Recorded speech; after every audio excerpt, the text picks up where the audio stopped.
C'est une décision qui nécessite plus de pédagogie au regard de l'impact qu'elle pourrait avoir sur la vie des Congolais. L'augmentation à 775 francs CFA du litre d'essence à la pompe, annoncée récemment par le gouvernement, est une mesure qui appelle à l'approbation de toutes les parties concernées avant son entrée en vigueur le 15 juillet prochain. C'est dans ce contexte que le Premier ministre a initié une série d'échanges avec les partenaires socio-économiques.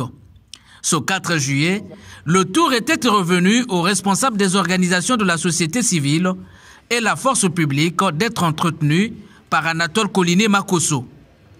Et le FMI est revenu avec cette exigence parce qu'il pensait que c'était la voie à suivre. Et a conditionné l'évaluation de la troisième revue à l'augmentation du carburant.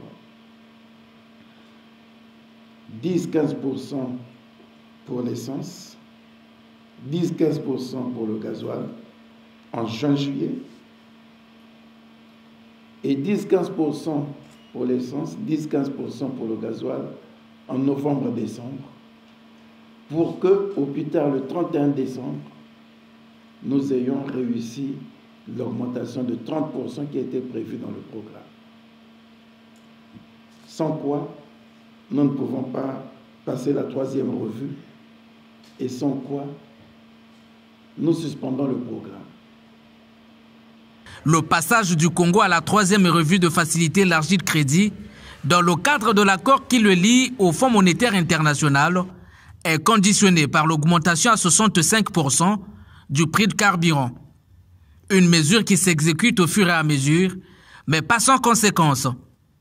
D'où la nécessité pour l'exécutif de mettre non seulement en place des mesures d'assouplissement, mais aussi de les faire appliquer. Il faudrait que cette fois-ci-là, quand ils vont prendre d'autres mesures pour accompagner cette deuxième augmentation, il faudrait que les mesures d'accompagnement qui seront prises soient respectées par tout le monde. Il ne faudrait pas que les transporteurs, déjà là, le morcellement des itinéraires est là, présent.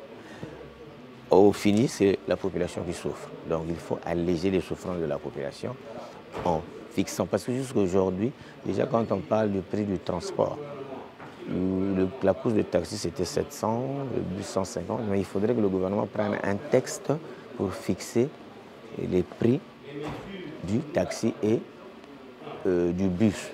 Les jours à venir, ces acteurs vont revenir vers le gouvernement, question de lui faire part de leurs propositions.